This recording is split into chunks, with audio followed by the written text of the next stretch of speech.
ماہنامہ انذار جنوری 2025 مدیر ابو یحییٰ۔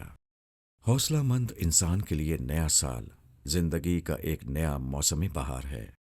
مایوس انسان کے لیے نیا سال خزاں کی ایک اور رت کے سوا کچھ نہیں۔ عورت اور حفظ فروج۔ آج کل انٹرنیٹ پر 1 صدی پرانی ویڈیو فوٹیج عام دیکھی جا سکتی ہیں جو لندن اور نیو یارک جیسے شہروں کی زندگی کا ایک حقیقی نقشہ پیش کرتی ہیں۔ ان ویڈیوز کی ایک نمایاں بات یہ ہے کہ گرمی کے موسم کے باوجود مغربی خواتین پورا جسم ڈھانکے ہوئے ہوتی ہیں۔ یہی وہ صورتحال تھی جو پوری انسانی تاریخ میں موجود رہی، مگر 20ویں صدی میں یہ صورتحال بدلنا شروع ہوئی اور رفتہ رفتہ پوری مغربی دنیا میں خواتین کا لباس مختصر سے مختصر ہوتا چلا گیا۔ یہی وہ دور تھا جس میں مغربی تہذیب پوری دنیا پر حکومت کر رہی تھی، لہٰذا اس چیز کا اثر مقامی تہذیبوں پر بھی پڑا اور وہ بھی کسی نہ کسی درجے میں اس ڈگر پر چل پڑے۔ مسلم معاشرے مذہبی تعلیمات کی بنا پر مجموعی طور پر اس طرز نو کے خلاف کچھ نہ کچھ مزاحمت کرتے رہے تھے، مگر اب مغرب کی دوسری یلغار انفارمیشن ایج کے ساتھ ہو رہی ہے اور ہمارا ہر گھر اس سے متاثر ہو رہا ہے۔ اگر ہم نے اپنی نئی نسلوں کی تربیت نہ کی تو وہ اس یلغار کا شکار ہو جائیں گی۔ اس تربیت کی اساس حفظ فروج کی قرآنی تعلیم ہونی چاہیے۔ حفظ فروج قرآن مجید کی ایک بہت جامع اصطلاح ہے جو اصلاً زنا نہ کرنے کے مفہوم میں استعمال ہوتی ہے، مگر قرآن مجید نے اسے عفت کے احساس سے جسم ڈھانکنے کے مفہوم میں بھی استعمال کیا ہے۔ یہ وصف مرد و خواتین دونوں میں پایا جانا ضروری ہے، مگر خواتین میں فطری طور پر اظہار زینت کی خواہش ہوتی ہے، اس لیے اس کا امکان زیادہ ہوتا ہے کہ ان کا یہ ذوق لباس میں وہ تراش خراش پیدا کرے گا جو نسوانی جسم کو نمائش کی چیز بنا دے گا۔ چنانچہ ضروری ہے کہ خواتین اس چیز پر ہمیشہ متنبہ رہیں کہ ان کا جذبہ زینت ان کے لباس کو حفظ فروج کے قرآنی مطالبے سے ماورا نہ کر دے۔ اچھلتا ہوا پانی۔ قرآن مجید کی سورہ الطارق کی آیات 5 تا 7 کا ترجمہ اس طرح ہے: اچھا تو انسان ذرا یہی دیکھ لے کہ وہ کس چیز سے پیدا کیا گیا ہے، اچھلتے پانی سے جو پیٹھ اور سینے کی ہڈیوں کے درمیان سے نکلتا ہے۔ اس کا پروردگار اس طرح پیدا کر سکتا ہے تو یقیناً وہ اسے لوٹا بھی سکتا ہے۔ عام طور پر اس بیان پر یہ اعتراض ہوتا ہے کہ مادہ منویہ یا نطفے کا اخراج خصیوں یعنی ٹیسٹس سے ہوتا ہے، جبکہ قرآن نے یہاں نطفے کے اخراج کی جگہ پیٹھ اور سینے کی ہڈیوں کے بیچ کو قرار دیا ہے۔ قرآن مجید کی آیت کو اگر بغور پڑھا جائے تو اس میں ماء دافق یعنی اچھلتے ہوئے پانی کے الفاظ استعمال ہوئے ہیں۔ مردوں کے عضو تناسل سے مادہ منویہ جس طرح اچھل کر نکلتا ہے وہ استقرار حمل اور نتیجتاً انسان کی پیدائش میں اہم کردار ادا کرتا ہے۔ بوقت اخراج اس اچھال کا ذمہ دار وہ مرکزی اعصابی نظام ہوتا ہے جو پیٹھ اور سینے کی ہڈیوں کے بیچ ہی میں واقع ہوتا ہے۔ The emission phase of the ejaculation relies on the NOPDE5 system. Reference: Maggie M. Corona G. The role of testosterone in erectile dysfunction. آیت میں اگر پانی کے اچھلنے کا وصف بیان نہیں ہوتا تو پھر یہ اعتراض کچھ وزن رکھتا، مگر اچھال کے الفاظ اور اس کی وجہ کے بیان نے یہ واضح کر دیا ہے کہ قرآن خالق کائنات کا کلام ہے جس کا علم اور قدرت ہر چیز کا احاطہ کیے ہوئے ہے۔ اس کے بعد لوگوں کو اعتراض کے بجائے بندگی کا راستہ اختیار کرنا چاہیے۔ کیا صرف سعودی عرب بدل رہا ہے؟ سعودی عرب میں ہونے والے حالیہ فیشن شو نے، جس میں معروف مغربی گلوکاراؤں اور اداکاراؤں نے مغربی لباس و اطوار کے ساتھ شرکت کی، اس بات کو بالکل واضح کر دیا ہے کہ سعودی عرب فیصلہ کن طور پر بدل چکا ہے۔ لیکن سوال یہ ہے کہ کیا سعودی عرب ہی بدلا ہے؟ اگر کسی کے ذہن میں سوال کا جواب یہ ہے کہ صرف سعودی عرب بدل رہا ہے اور باقی مسلم دنیا وہیں کھڑی ہے، تو اس کی معصومیت کی داد ہی دی جا سکتی ہے۔ انسانی سماج میں تبدیلی 2 اساسات پر آتی ہے، ایک یہ کہ نئی ٹیکنالوجی دریافت ہو جائے اور دوسری یہ کہ ایک نسل اس ٹیکنالوجی کے سائے میں پروان چڑھ جائے۔ 90 کی دہائی میں انٹرنیٹ کی ایجاد کے ساتھ وہ نئی ٹیکنالوجی آ چکی تھی جس نے دنیا کو بدل دینا تھا۔ اس ٹیکنالوجی کو اتنا عرصہ اب گزر چکا ہے کہ اس کے سائے تلے ایک نسل پروان چڑھ چکی ہے۔ سعودی عرب میں صرف اتنا ہوا ہے کہ یہ نسل خلاف معمول اقتدار میں بھی آ گئی۔ اقتدار میں آنے کے ساتھ ہی انہوں نے قدامت کی ہر دیوار کو ڈھا دیا۔ سعودی عرب میں یہ کام چند برسوں میں ہوا ہے اور باقی عالم اسلام میں چند اشروں میں ہو جائے گا۔ جو لوگ سمجھتے ہیں کہ جبر کے زور پر یہ سب کچھ روکا جا سکتا ہے، وہ نہیں جانتے کہ اگلے چند اشروں میں ٹیکنالوجی جو نئی کروٹیں لینے جا رہی ہے وہ جبر کی ہر دیوار کو توڑ دے گی۔ ہمارے پاس صرف ایک ہی راستہ ہے، اصل دین کو حکمت کے ساتھ جیسا وہ ہے ویسا ہی پیش کیا جائے۔ فروعی معاملات اور اجتہادی آراء کو اصل مطالبہ دین بنا کر پیش کرنے کے بجائے ایمان و اخلاق کی نبوی دعوت کو مدلل طریقے سے پیش کیا جائے۔ اس کے علاوہ ہر طریقہ لوگوں کو رد عمل میں مبتلا کر کے الحاد اور مغربیت کا راستہ ہموار کرے گا۔ سب سے بڑا خزانہ۔ سعودی عرب 1931 میں دنیا کے نقشے پر بحیثیت آزاد ملک کے ظاہر ہوا۔ 1938 میں سعودی عرب میں تیل دریافت ہوا۔ تب سے اب تک سعودی عرب دنیا کو سستا ایندھن فراہم کرنے والا سب سے بڑا ملک ہے۔ اس وقت بھی اس کے تیل کے محفوظ ذخائر 270 ارب بیرل ہیں، جبکہ 1938 سے اب تک کئی 100 ارب بیرل تیل دنیا بھر میں فروخت ہو چکا ہے۔ مالیت کے لحاظ سے مجموعی طور پر اس تیل کی قیمت کھربوں ڈالر بنتی ہے۔ اس پہلو سے یہ کہا جا سکتا ہے کہ سعودی عرب میں تیل کا جو ذخیرہ 1938 میں نکلا تھا وہ انسانی تاریخ کا سب سے بڑا خزانہ تھا۔ سعودی عرب میں چونکہ بادشاہت ہے، اس لیے اس خزانے کے مالک بادشاہ ہی ہوتے ہیں۔ چنانچہ اس خزانے کے پہلے مالک ابن سعود تھے، جن کا انتقال 1953 میں ہوا۔ پھر ان کے بیٹے ایک ایک کر کے اس خزانے کے مالک بنے۔ شاہ سعود 1953 تا 1964، شاہ فیصل 1964 تا 1975، شاہ خالد 1975 تا 1982، شاہ فہد 1982 تا 2005، شاہ عبداللہ 2005 تا 2015، اور ان کے بعد سے شاہ سلیمان اور ان کے ساتھ ان کے بیٹے محمد بن سلمان عملی طور پر اس خزانے کے مالک بنے۔ ابن سعود سے لے کر شاہ عبداللہ تک کی داستان یہ حقیقت کھول کر بیان کرتی ہے کہ خزانہ رہے نہ رہے، خزانے والے ختم ہو جاتے ہیں۔ سعودی عرب کا یہ خزانہ جس زمین میں ہے اس میں نہ جانے کتنے خزانے اور ہیں۔ یہ زمین سورج نامی جس ستارے کے ساتھ جڑی ہے اس میں 13 لاکھ زمینیں سما سکتی ہیں۔ یہ سورج جس کہکشاں یعنی ملکی وے میں ہے اس میں اندازاً 100 ارب کے قریب سورج جیسے ستارے ہیں۔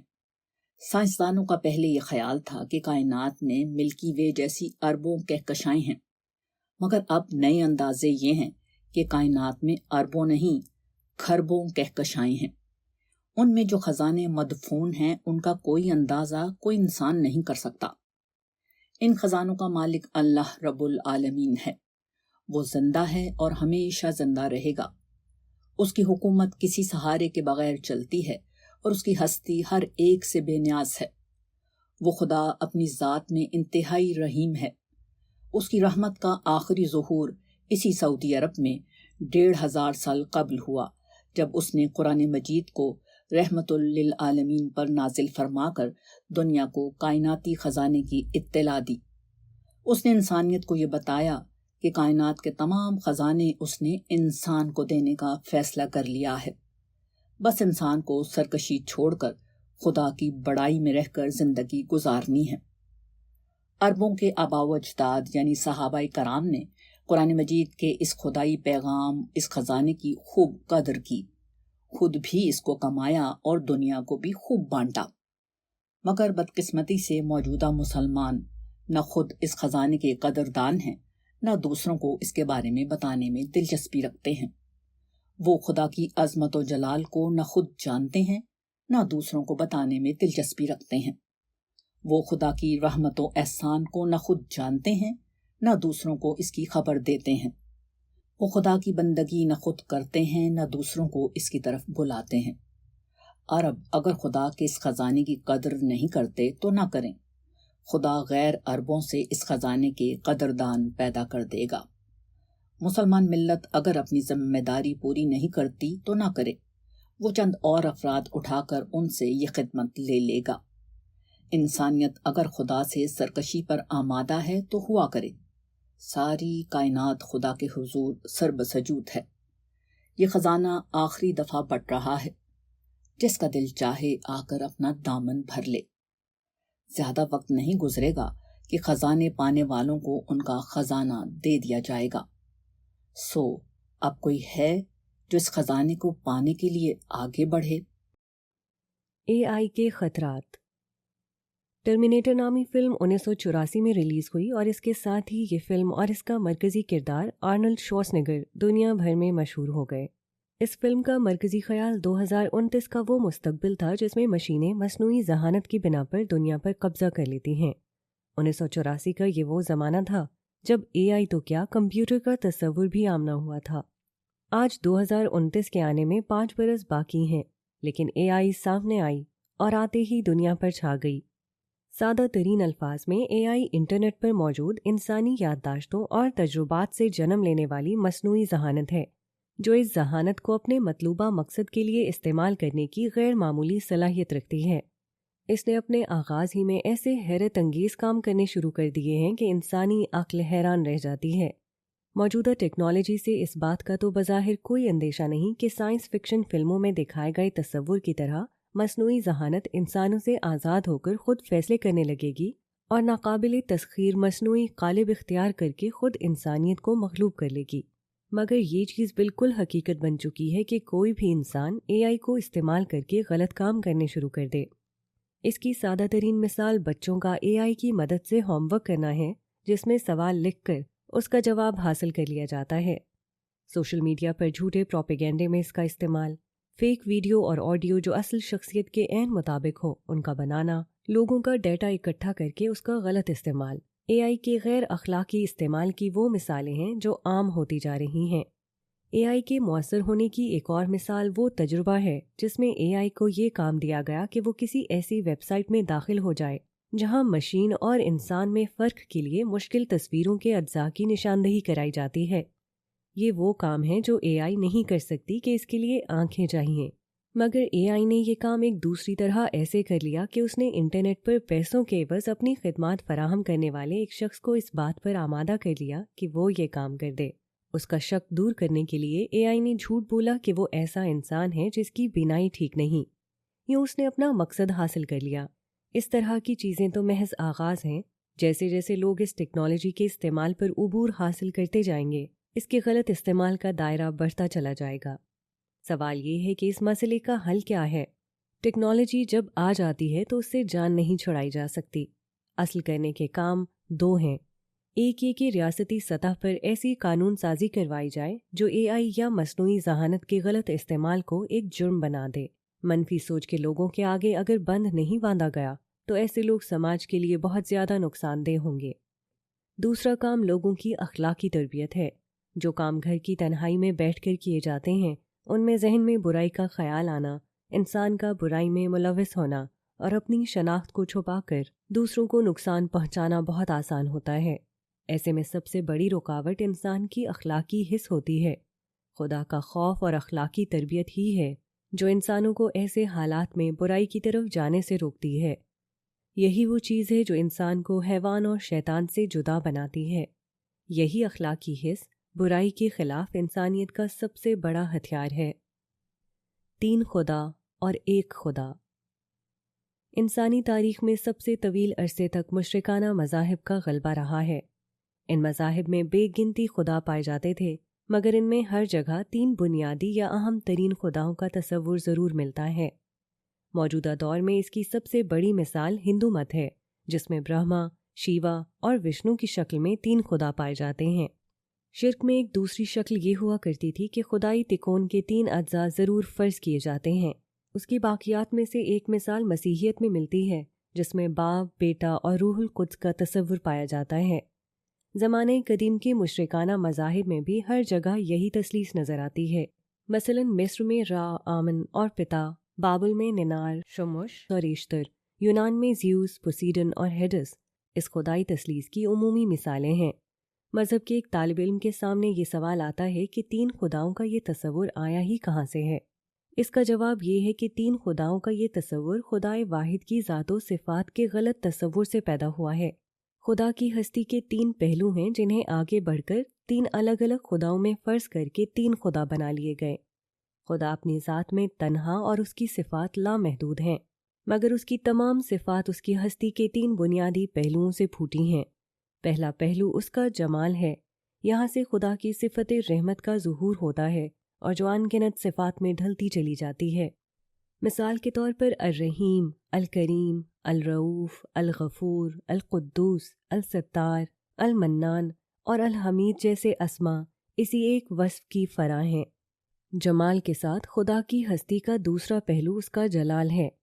یہ جلال اس کی عظمت اور کبریائی سے عبارت ہے، اور خدا کی صفات المالک، العزیز، القدیر، العلیم، العلی اور المجید وغیرہ کے ذریعے سے مخلوق سے متعلق ہوتا ہے۔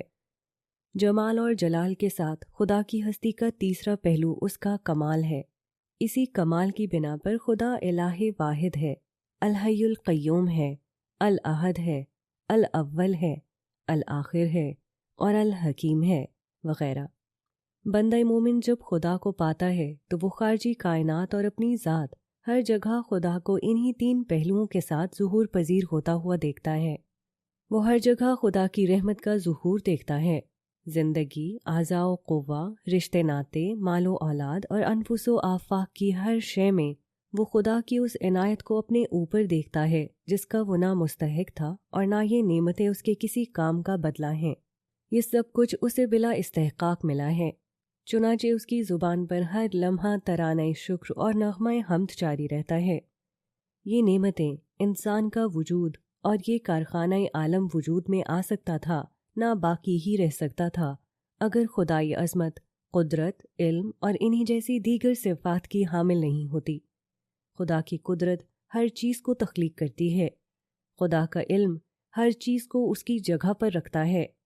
خدا کا جلال کسی مخلوق کو یہ اجازت نہیں دیتا کہ وہ کسی جگہ کوئی فساد برپا کرے اور خدائی بادشاہی میں کسی قسم کی کوئی مداخلت کرے۔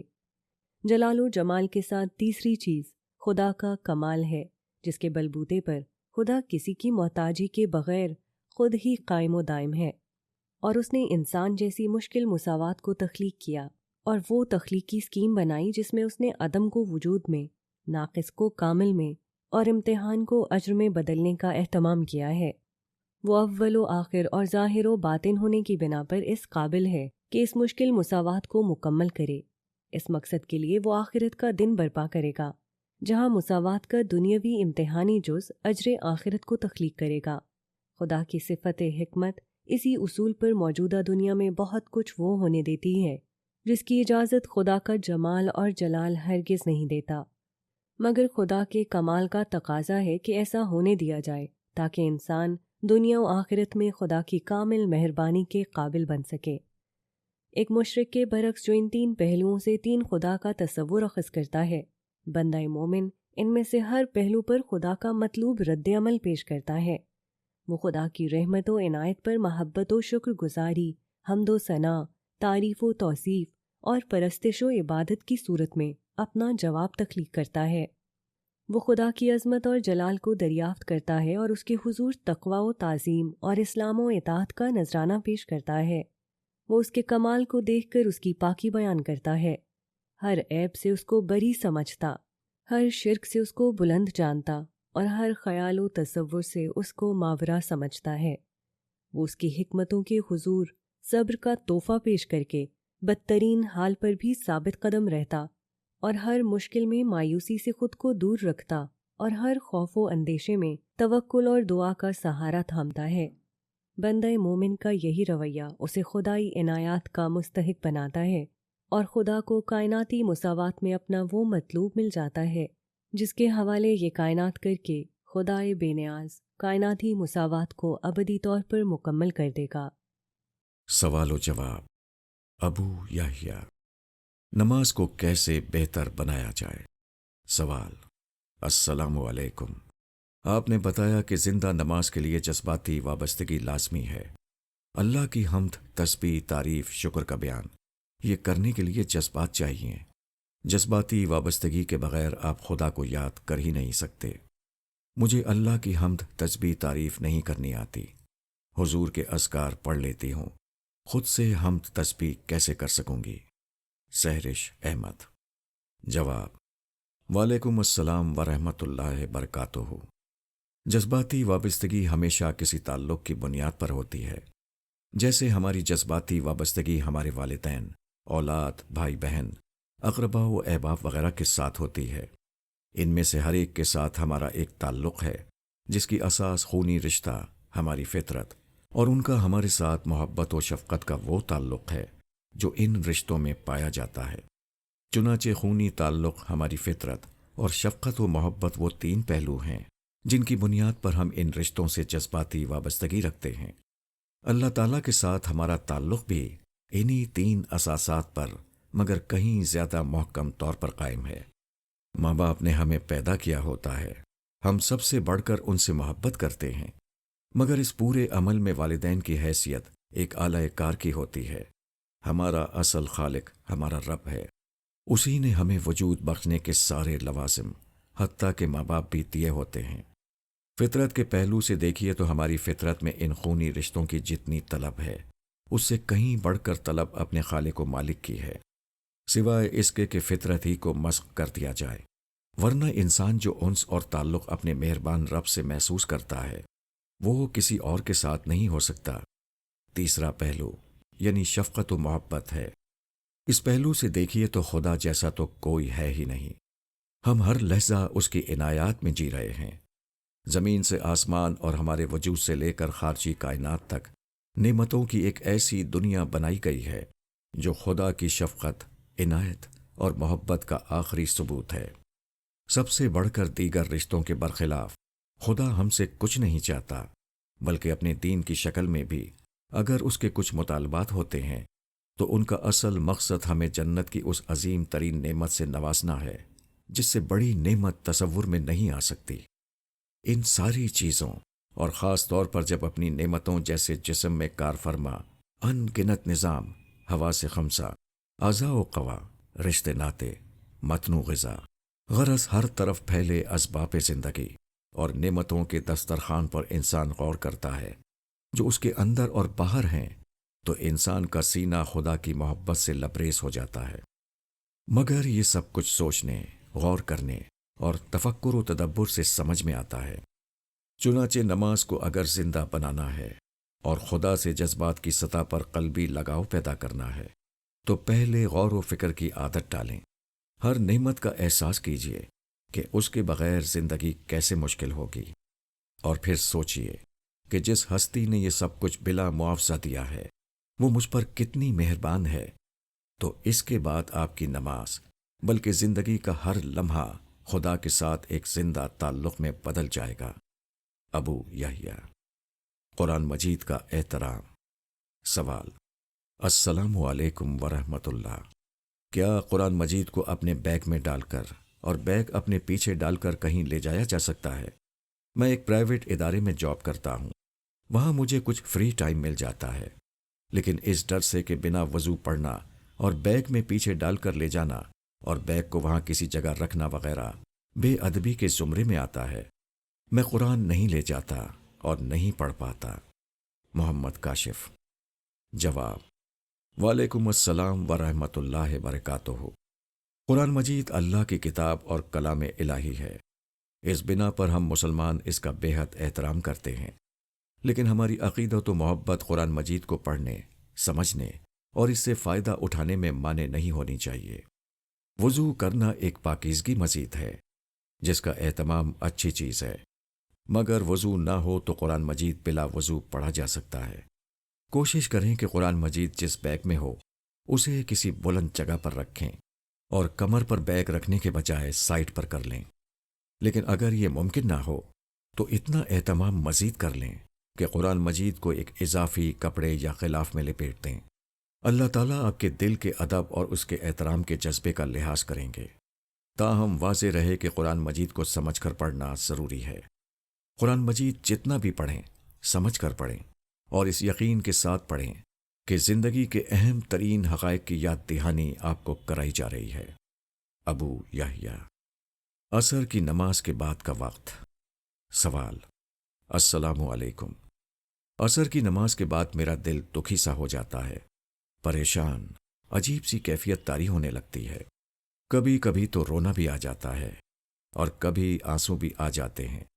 جب مغرب کا ٹائم ہوتا ہے تو دل ٹھیک ہونے لگتا ہے۔